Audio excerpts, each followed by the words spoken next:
El tifón Duyuan llega a China después de haber dejado 3 muertos y más de 300 heridos a su paso por la isla de Taiwán. Las autoridades chinas han ordenado regresar a puerto a 30.000 pesqueros. Los aguaceros arrastraron lodo, escombros y sedimentos de los cañones y estos inundaron las calles y cañadas. Autos repletos de personas se quedaron varados. Lamentablemente, 2 vehículos con 16 mujeres y niños fueron arrastrados con un resultado fatal.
Faltan 6 minutos para las 8 de la tarde y la tierra comienza a temblar en Chile. Interrumpimos nuestra transmisión porque esto es un sismo ya con características de un terremoto. Más de 180 segundos de movimiento sísmico que sorprende a muchos ciudadanos en casa o volviendo a ella. Ya, El terremoto tiene una magnitud de 8,4 grados en la escala Richter. Más de 1 millón de personas son evacuadas por peligro de tsunami.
Edificios y vehículos totalmente calcinados. California sufre los incendios más devastadores de los últimos meses.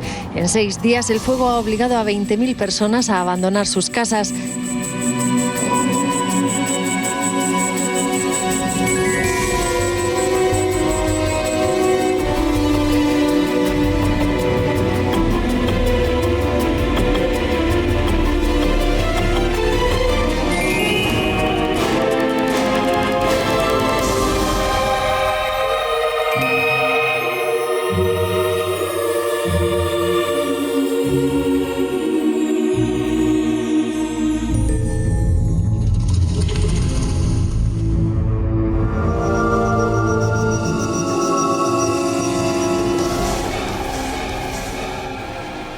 We sent CBS 13's Nick Janes to Redding to meet one of the leaders of the conspiracy theory.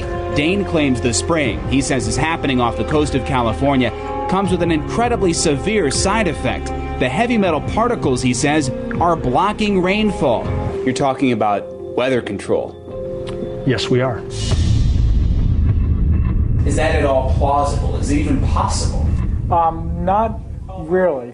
Climate engineering is the greatest single assault on the environment ever launched by humanity, without question. I would find it more likely, I'm not saying that it's happening, but it's more likely to me that there's like extraterrestrial visits to the Earth than there are things like this happening. Dane is used to skeptics. He once was one himself. Talk is cheap for those that haven't investigated. I didn't want to believe this either. After becoming suspicious, something was partially blocking the sun's energy from reaching his solar home. Dane decided to go public. I can't not do this. It's the last thing I ever wanted to do. I'm not a political person. I'm not an activist. I'm simply a father that wants his children to have a future. His cause is gaining more attention. On this night in Redding, more than 1,000 people showed up from all over the country.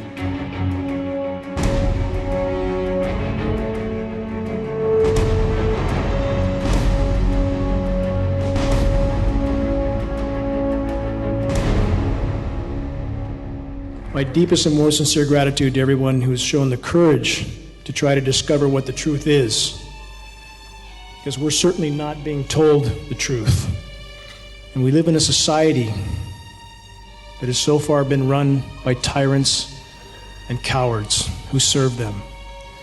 What is climate engineering? Climate engineering is the epitome of human insanity. It's the epitome of human arrogance, superseding all other forms of tyranny so far. Geoengineering is the biggest elephant in the room. It's the most cataclysmic undertaking of the human race yet. superseding all other assaults on the environment. That's about as unnormal as it gets. And we live under toxic skies. Our children live under toxic skies every single day. Anybody who thinks that sky is normal needs a serious reality check. I can't tolerate life like that. I would rather go down to my last breath sounding the alarm than to accept life under toxic skies. 4 photographs, 3 of heavily geoengineered skies, aerosolized skies, 1 untainted picture. How many of us even remember what such a sky looks like? It's so seldom we have lost track. These programs have been occurring for 65 years. How can they get away with this? Because we're letting them get away. Because we're on our iPhones, watching football games, and that reality will not continue much longer. It's important to understand that the greatest lie ever perpetrated on the human race is the lie of the condensation trail. By design, that engine is nearly incapable of producing any condensation trail except under the most extreme circumstances, which very rarely exist. Watch here. You have a C-17 Globemaster and an AWAC. Watch. One aircraft just turned off. Spray trail stopped right there. Keep watching. There's the aircraft. No spray coming out. Nothing. Keep watching. Frame will change. There it is. Just turned on. Are you telling me that's condensation? Absolutely not. When you walk down the road on a cold day, which we don't have much of anymore, and your breath condenses, do you walk down the road a mile and look behind and see a cloud hanging behind you? No, you don't. What do aerosolized microwave clouds look like? That's what they look like. And we have the meteorological community telling us this is normal. We have meteorologists now reading scripts. That's all they do. This is the society we live in. These clouds, as you see, are aerosolized with electrically conductive nanoparticulates that can be manipulated when exposed to radio frequencies that can cause them to repel each other. The whole ecosystem is dying right now. The marine ecosystem is dying right now. We have the largest red tides ever observed from Baja to Alaska. We have fisheries shut down. We've had 10 to 15,000 seals wash up on the shores dead. Whales threatened by metals in water, toxic metals, specifically aluminum. It's not just in the water, they're breathing it. This image is to make this point. You cannot hide from these programs. We are literally being herded off a cliff right now, every single one of us from every direction. We have to check our reality. We have to make our voices heard. The bees are collapsing. They're completely collapsing. This year is worse than any other year. They're dying in the summer now, not just the winter. They are collapsing. All the pollinators are collapsing. Aluminum is very abundant in the environment, yes. But it does not exist in the environment in free form. It doesn't exist in free form. It must be mined and refined and sprayed for it to be scattered everywhere in the environment, and that's exactly what's happening. It's not just the bees that are dying. Every single one of us is being contaminated. These materials are bioavailable. They're building up in our systems, and it doesn't matter whether you believe it or not. It doesn't matter. It's a fact. We have the lab test to prove it. Species extinction. You see the escalation. To be clear, right now, species extinction rates are 200 to 300 species of plant, animal, and insect a day going extinct. We are statistically in the 6th great mass extinction right now in the last 40 years. The point is, all you have to do is look up. It's all you have to do, and you can see that what's going on is clearly not normal. We can bring this issue to light, and all we have to do is put a crack in the dam. That's all. We don't have to dismantle the dam. All we have to do is put a crack in it, and they will not be able to stop the flow.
Действительно, поток беженцев, вызванный хаосом на севере Африки, уже который год течет в Италию и Испанию, и до последнего времени это было как бы в порядке вещей. Несчастные, бежавшие от нескончаемой войны в Сирии и Ираке, до сих пор концентрировались в лагерях беженцев в соседних странах, включая Турцию. Но и эти бедолаги еще недавно интересовали лишь специалистов. И вдруг словно прорвало. Поток мигрантов в течение месяцев вырос в разы, а их еще недавно спонтанные перемещения оказались вполне упорядоченными, дорогостоящими и широко распиаренными. Проблема беженцев не возникла вдруг ниоткуда.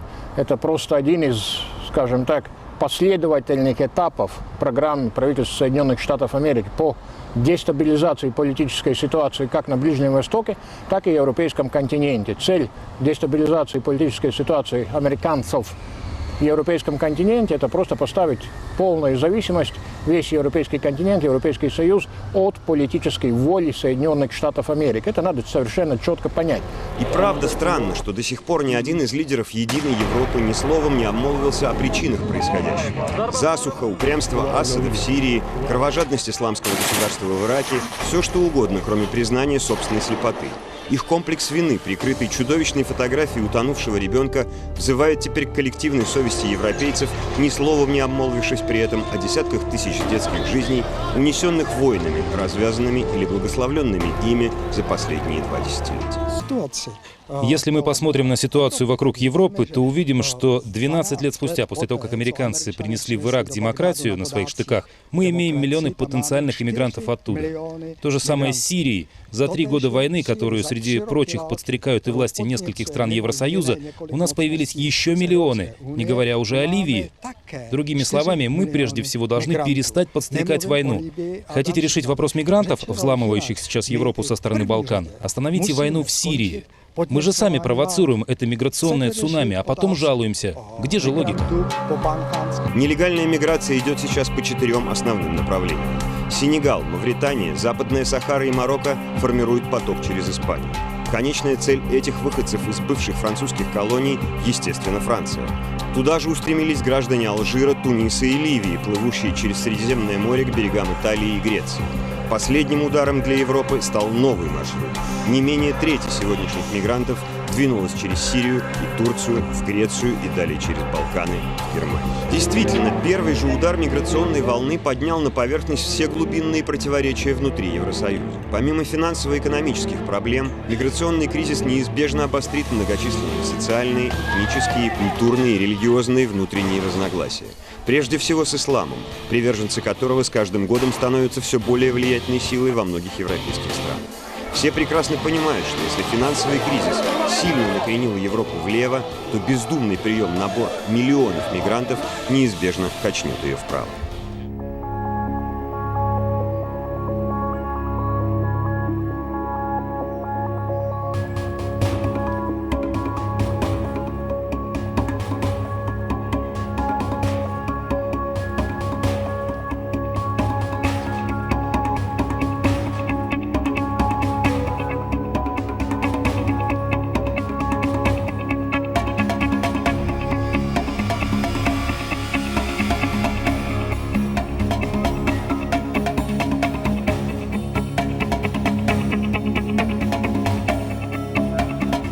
Teile dieser Republik sind im Chaos versunken. Dies wird teilweise in den Medien noch nicht dargestellt. Diese Republik ist zurzeit relativ handlungsunfähig. Die Verwaltungen sind beschäftigt, Tag und Nacht zu improvisieren und zu arbeiten.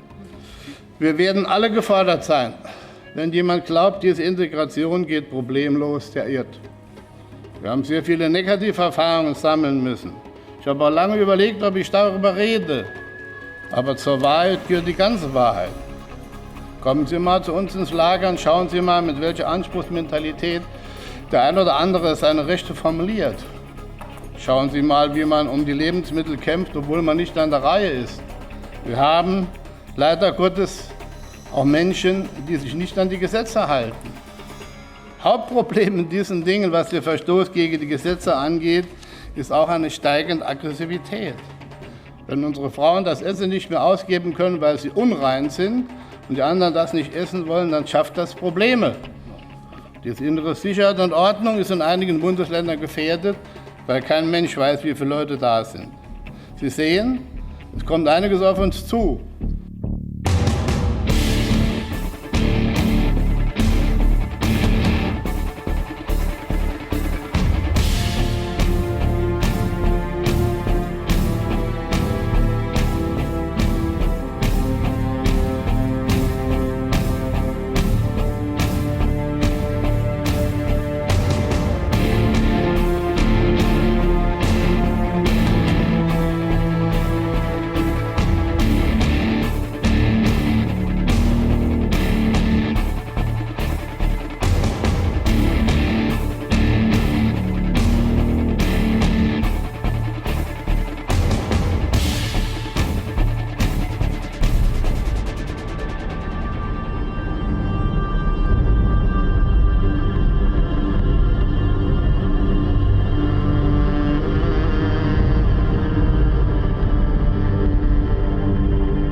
Now, the situation is very complex. Right now, we have China, Russia, Iran, Iraq, Bashar al-Assad coming together against the forces of the United States, Israel, Turkey, Jordan, Saudi Arabia, United Arab Emirates, and Qatar. As we know from the previous history, fighting ISIS has not been the US's goal ever since 2006. According to leaked WikiLeaks documents, the US was planning to overthrow Assad. Now, Assad stood in the way of a pipeline that Saudi Arabia was planning to build that would undercut Russia and provide oil to Europe. That's why he was seen as an enemy way before ISIS. ISIS was supported, just like the rebels in Libya were supported to overthrow Gaddafi. The US and NATO said that they wanted to spread democracy and freedom in Libya. They bombed that country like we are bombing Syria, and now the country is in turmoil. It is destroyed. There's no democracy. There's no more freedom. The US did the same strategy by funding and supporting Syrian rebels. They called them the freedom fighters. Meanwhile, it turned out that they were ISIS. Turkey, Saudi Arabia are buying up oil that ISIS took control of in Syria. They're buying it for cheap. Where are the US sanctions? They put sanctions on Iran. They put sanctions on Russia. But they do not put sanctions on the very people buying, giving ISIS almost millions and millions of dollars every single day, financing their operations. The US was supposed to be bombing ISIS, as we've heard in the news, but they are even refusing to buy training camps that are turning out thousands of fighters a month. Because the US does not want to defeat ISIS, the US wants to defeat Assad because he's standing in their way. You see John McCain here, who visited Syria, was standing behind these so-called freedom fighters. They all turned out to be ISIS. All the arms and all the trainings are going towards radical Islamists, al-Nusra and ISIS. And that's why Russia is now stepping in saying, no, we're really gonna bomb this. Now the United States is saying that Russia is destabilizing Syria. Meanwhile, it was the United States funding and training rebels with Turkey, Israel, Saudi Arabia, Qatar, United Arab Emirates, who have done so in the beginning. We see these global forces facing off against each other with this very important prized geopolitical territory known as Syria. But to stop it, we have to be informed about what is really happening and the true history of it, because the mainstream media is sending a lot of propaganda, not dealing with the whole picture.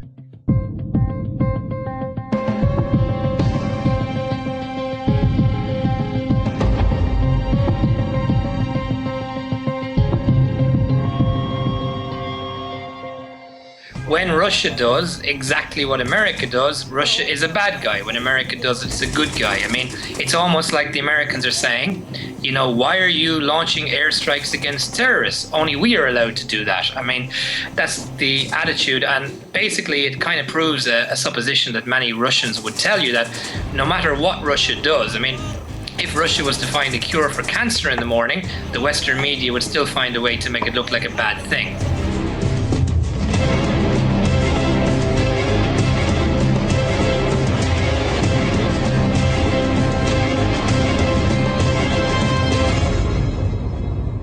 The United States saying Russia may be targeting Syrian opposition fighters and not ISIS. Russia says it's targeting ISIS, and obviously that's not the case. Again, I want to be careful about confirming information, but it does appear that they were in areas where there probably were not ISIL forces. The target the Russians more likely were going after, opposition forces. The U.S. Defense Secretary says the strikes actually hit areas held by moderate rebels. I think you're asking about the possibility that the Russian airstrikes may have hit civilians. I cannot confirm that.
I might do what we did in Afghanistan many years ago to give those guys the ability to shoot down those planes. That equipment is available. Having met Vladimir Putin, I wouldn't talk to him at all. We've talked way too much to him. What I would do immediately is begin rebuilding the Sixth Fleet. I would begin rebuilding the missile defense program in Poland. I would conduct regular, aggressive military exercises in the Baltic states. I'd probably send a few thousand more troops into Germany. Vladimir Putin would get the message.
4 años y les voy a decir la tabla periódica.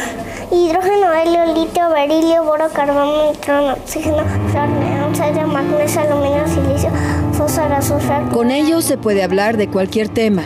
Química, medicina, matemáticas, historia. Ellos son niños sobresalientes. Que eres muy inteligente y que tienes IQ arriba de 130.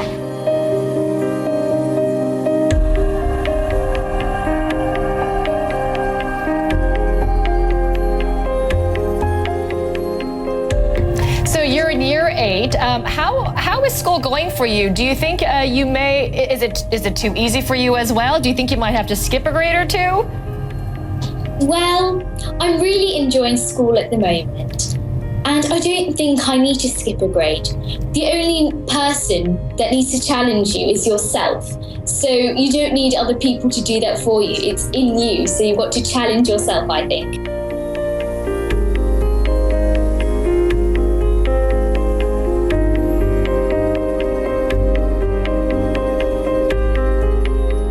En una clase, aparte de la primaria, me mostraron un elemento químico, entonces empecé a tomar los libros de mis papás y mis tíos. Ahí ya fue en donde ya me fue gustando más. Después fue cuando descubrí la biología, entonces como química con biología, pues la bioquímica, entonces hasta ahora eso es lo que me gusta más.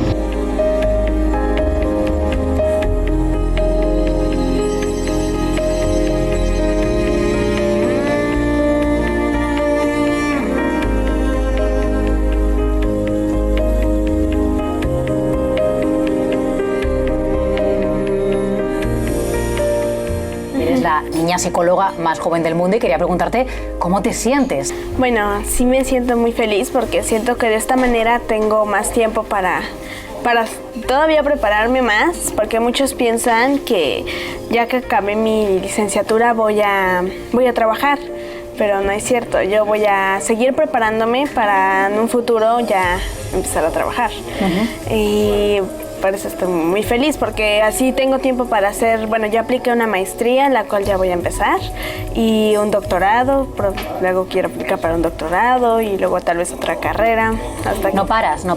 Yo creo que es que los niños sobredotados tenemos un gran interés por cosas nuevas, entonces no queremos parar de estudiar. Y también yo creo que, bueno, toda la vida hay algo nuevo que aprender. ¿Pero tú tienes algún recuerdo de ti misma sintiéndote diferente o especial?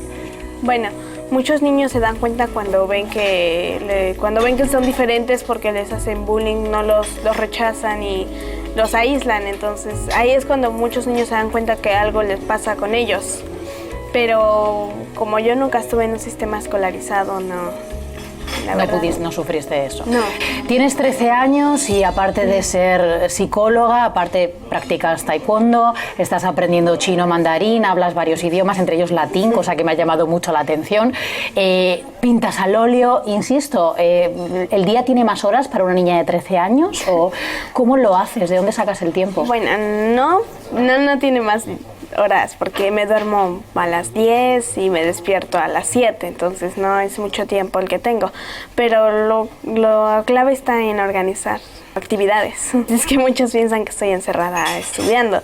Tengo amigas y platico, jugamos. Pero a nivel personal, ¿cómo te definirías a ti misma? Bueno, yo creo que una persona muy estable, con una familia muy bonita y feliz. Feliz. Sí.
Are you ready to be his friend?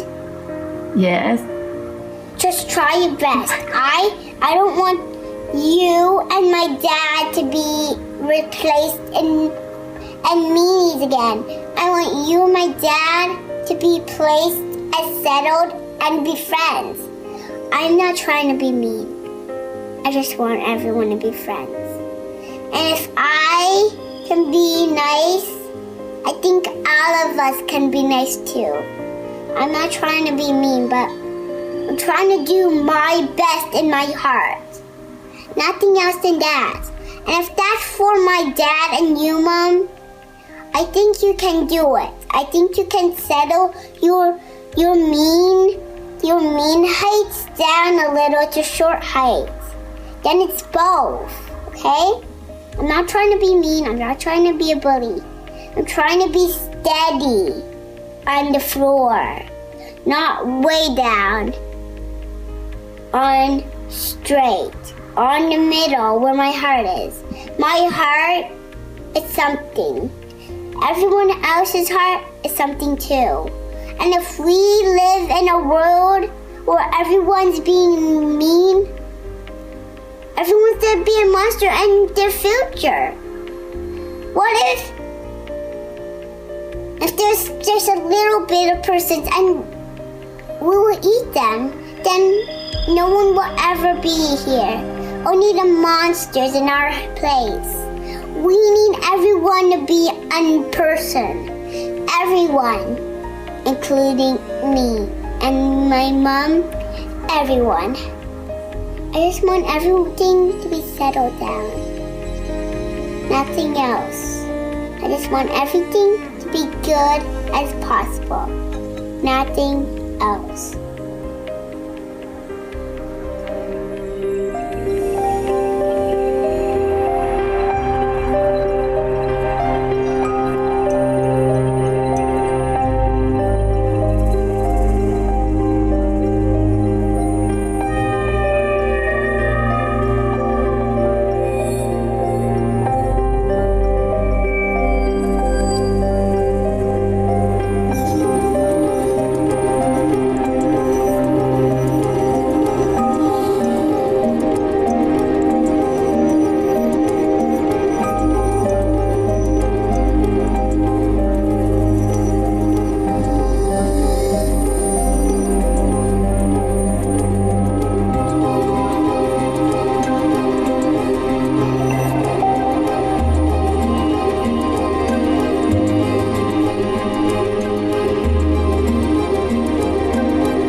um es gleich vorweg klar zu machen, Tesla hat damals die elektrische Skalarwelle entdeckt, die elektrischen Strom durch die Luft ohne Kabel schicken kann und dabei sich noch auflädt mit freier Energie.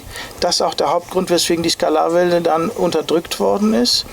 Weil sie eine Energierevolution nach sich gezogen hätte. Genau. Und dann eben, das auch noch schneller als Licht gegangen ist. Und das darf ja schon mal gar nicht sein. Es gibt Sachen, die schneller als Licht sind. Und zwar sehr viele, unter anderem Skalarwellen.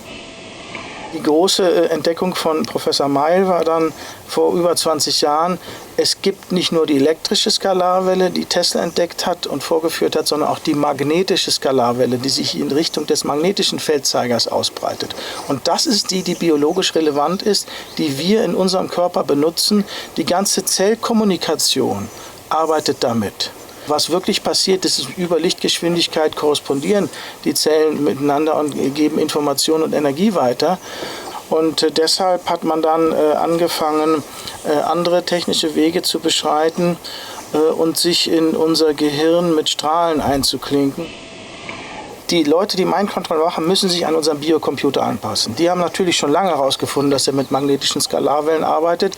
Deshalb müssen die das auch tun, sonst könnten sie keine Ergebnisse erzielen. Und da nicht so viele Menschen da sind, um 7 Milliarden zu steuern, müssen sie es über Computer laufen lassen. Also kann man Computer programmieren, magnetische Skalarwellen zu senden zum Menschen, um da dann alles Mögliche zu beeinflussen. Und zwar ist es nicht nur im Gehirn, dass man Gedanken lesen kann, Gedanken beeinflussen kann, auf einmal den Willen ändert, dass man eine andere Partei wählt, als man eigentlich wollte und so weiter, ohne dass man merkt, dass man beeinflusst ist. Man kann auch ans Erinnerungsvermögen ran, Erinnerungen auslöschen, falsche Erinnerungen einpflanzen und man kann auch an den Rest des Körpers ran. Man kann also Krebs erzeugen, alle Krankheiten, die man will. Und man kann auch zum Beispiel jemanden das Geschlecht wechseln lassen, dass er auf einmal da ganz anders denkt oder die Religion wechseln. Ich kenne mehrere Opfer, die auf einmal zum Islam übergetreten sind. Das ist alles durch Mind-Control gemacht. Ja. Ich kenne sehr viele Opfer, die zu mir kommen und sagen, ich höre jetzt die Stimme, ich soll den und den umbringen und ich will das aber nicht und die kämpfen dagegen. Und jetzt hatten wir einen Fall in Südschweden, einen Soldat, der seine eigene Familie umgebracht hat, die er sehr liebte. Der schildert richtig, wie er dauernd dagegen gekämpft hat, gegen diese Stimmen und das zum Schluss nicht mehr geschafft hat und die dann tatsächlich umgebracht hat und dann nachher noch versucht hat, die zu retten und so weiter. Also entsetzliche Dramen, die sich da abspielen. Ein Schwede ist nach Kiruna ins Bergwerk gefahren, 700 Meter unter der Erde, um diese Strahlung loszuwerden und Stimmen im Kopf. Das wurde aber nicht besser, obwohl da unten gar kein Handyempfang mehr war oder irgendwas. Andere haben so Bleischürzen um sich herum oder Alufolien auf dem Kopf. Das hat alles nichts genützt, weil die sind immer davon ausgegangen, dass es elektromagnetische Wellen sind. Und da könnte man sich ja mit Alufolie und Blei und so weiter schützen. Das geht aber durch, diese Strahlung, weil es eine andere Wellenform ist, nämlich eine Skalarwelle. Also da ist alles machbar. Das ist eine fürchterliche Waffe. Es ist so, dass die Verbindung zwischen Computer und Mensch über ein Interface gehen muss. Und zwar am besten ein Chip, das man auf verschiedene Weise in den Menschen rein projiziert. Und diese Chips müssen sich dann mit Gewebe verbinden aus dem Körper und dadurch ist das Interface dann hergestellt. Oder aber, das ist die eine Methode, die andere ist, man hat die DNA vom Opfer. Denn unsere DNA ist eine Antenne für Skalarwellen, für magnetische Skalarwellen, sowohl als Sender als auch als Empfänger. Was ganz wichtig zu wissen ist, man kann die Informationen von Mind-Control von einem Satelliten schicken, man kann sie über die Chemtrails was machen und man kann sie ganz wichtig über die Handy-Technologie schicken, weil die ganzen Handymasten und die Handyempfänger, die arbeiten auch mit Skalarwellen. Um die Antenne herum ist sogar mehr Skalarwellenanteil als elektromagnetischer Wellenanteil. Die meisten Menschen lässt man nicht merken, dass sie Opfer sind. Die hören keine Stimmen, sondern das Klassische ist, dass du nicht mitkriegst, dass du unter Mind-Control bist.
Recientemente, el CERN, el Laboratorio Europeo de Física de Partículas Elementales, y que posee el mayor acelerador de partículas del mundo, ha anunciado que piensa imprimir el doble de potencia al acelerador para crear algo así como un agujero negro como brecha dimensional. Están hablando de una puerta dimensional, una declaración muy arriesgada. Sobre todo teniendo en cuenta que, aunque la física hiperdimensional está muy bien considerada, con muy buenas expectativas, se trabaja en secreto, por supuesto, muchos proyectos en secreto, pero de cara a la galería, de cara al público, no se habla, digamos, de forma tan halagueña de puertas dimensionales. Entonces, es bastante curioso que hayan hecho una declaración de estas características. Bien, vamos a ver un poco cuál es la infraestructura del CERN. Básicamente es subterránea y ahí trabajan más de 6.000 científicos de 86 nacionalidades diferentes. ¿Qué grado de gravedad puede tener lo que se geste ahí dentro del CERN? ¿Qué sería lo peor que podría pasar? Bueno, vamos a dejar que sean los científicos los que hablen. Stephen Hawking está aterrorizado con la idea de imprimir el doble de potencia a este colisionador. Declaró lo siguiente: la partícula de Dios podría destruir el universo. El bosón de Higgs podría volverse inestable a niveles muy altos de energía, lo que podría causar el colapso instantáneo del espacio y del tiempo. Otro físico, Neil deGrasse Tyson, afirma que este experimento de aceleración de partículas podría hacer estallar el planeta. ¿Quién detiene eso? La antimateria, lógicamente, absorbería completamente todo. Y probablemente en tiempo récord. Hablamos de minutos quizás o hablamos de segundos. Como su nombre indica, un acelerador lo que hace es provocar la aceleración de haces de partículas a velocidades cercanas a la de la luz, para hacerlas colisionar entre ellas. Luego utilizan unos detectores para ver qué ocurre con esas partículas que han colisionado, cuáles son los efectos que se han producido, porque ahí se supone, según dicen los científicos, se produce el milagro. Aparecen nuevas partículas, pero partículas que la mayor parte no se sabe ni cómo ni de dónde han aparecido. El caso es que ahí, según dicen ellos, radica el objetivo del CERN: analizar los componentes básicos de la materia. De ahí viene el término de la partícula de Dios. Esa búsqueda tan aparentemente inocente y sana y curiosa, pues yo creo que es un poco más de cara a la galería. Quieren presentar esa imagen, pero pienso que lo que buscan es otra cosa. Yo pienso que la máxima pretensión es abrir, efectivamente, portales, brechas hacia otros mundos para probablemente dar entrada aquí, en esta realidad de tercera dimensión, a otros seres que desconocemos y probablemente estén relacionados con ese inframundo del que hablaban los textos sumerios. Todo esto es muy, muy peligroso. Podrían producirse todo tipo de anomalías espaciotemporales y incluso con la materia física. Lo único que podemos hacer es estar atentos a las noticias, a todos los eventos que nos envuelven, que lógicamente solamente nos van a contar las consecuencias, pero no las causas. Siempre tenemos que tener un poco esa capacidad para descifrar qué es lo que hay más allá de la Matrix, qué es lo que hay más allá de la noticia.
Scientific studies have shown the heart is not only the most powerful center in the body, it is the most intelligent, having the ability to receive precognition. If we can create a coherence with our minds and heart center, we can access our intuition more frequently.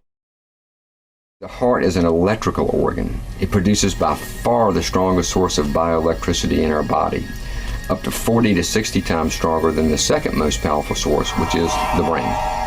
This electrical energy travels through every single cell in our body and in a sense kind of binds the cells together. It's strong enough that it even can be detected outside the body, out into space, beyond the skin. It's not an aura that we're measuring when we do this or anything like subtle energy. What it is very measurable electromagnetic energy, much like radio waves. And what we found is that the heart produces an electromagnetic field that surrounds our entire body in 360 degrees. And then it can be detected about 3 to 4 feet with magnetometers outside the body. Researchers at the Menninger Clinic in Kansas say they've detected it 10 to 12 feet. So regardless of how far it goes, what's interesting is that we produce this electromagnetic field that can be detected, that can be measured with sensitive mainstream medical equipment. One of the interesting studies that was done here at the Institute of Heart Math with our chief researcher, Dr. Roland McCready, was a study on intuition, on the intuitive response. What we found is that the frequencies in that field, the electromagnetic energy and the frequencies that are in the radiation from the heart, actually change depending upon what we are feeling. Our emotional state influences changes in that electromagnetic signature. For instance, if we're feeling a strong negative emotion like anger or frustration, it creates what researchers call an incoherent spectra in that electromagnetic field. Lots of different frequencies fighting for power. The pattern looks very jagged and irregular, kind of like you'd see if you were looking at a pattern of an earthquake. The good news is that we see a completely different kind of feel when people are feeling positive emotions. Really heart-based emotions, emotions that have long been metaphorically associated with heart. For instance, if we're feeling real genuine appreciation or sincere care or real compassion, what we see in that field is what's called a harmonic spectra. The frequencies are now working together. They create what's called a harmonic sequence. They're not fighting for power, they're supporting one another. And all of these changes occur because of what we do as human beings. The emotional qualities that we are bringing to life affect that field. Now you take that a step further. The field surrounds us in 360 degrees. We're broadcasting that energy, first of all, to our own bodies, but we're also sending it out into space. So in a sense, we are communicating our emotions through an electromagnetic field produced by the heart. Of all the energy centers of the body, the heart center produces the strongest signal. With heart disease being the world's #1 cause of death, and the heart center being the main broadcast power center of the body, we have to nurture and respect it as if our lives depend on it.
is that our solar system will fully begin its descent into the plasma field, the equatorial region of our galaxy. Our solar system, as it moves, it goes in this, here we go. It goes up and it goes down and it goes up. It travels this way, okay? As we're moving in the galaxy, 26,000 years, 26,000 years, 26,000 years, 26,000 years, okay? Well, what we're doing is we're beginning our descent, okay, to begin a new 26,000 year cycle. And that descent will take us across through the plasma field, which NASA calls the Oort cloud. And that field is a huge electrical plasma field. And it will change our DNA. It will change virtually everything that we know. And what happens is once we cross that actual plane, we move into a different harmonic, a feminine harmonic, where humanity will begin to rebuild itself and regenerate and recreate itself in a safe environment, okay? Because that harmonic, that frequency is not about war, it's about compassion. And we're leaving the male dominant in the northern side of the galaxy. We're leaving the war behind, and those who can't let that energy go, you know, that control, that dominance, a lot of them, whether they're male or female, won't make it. They will check out.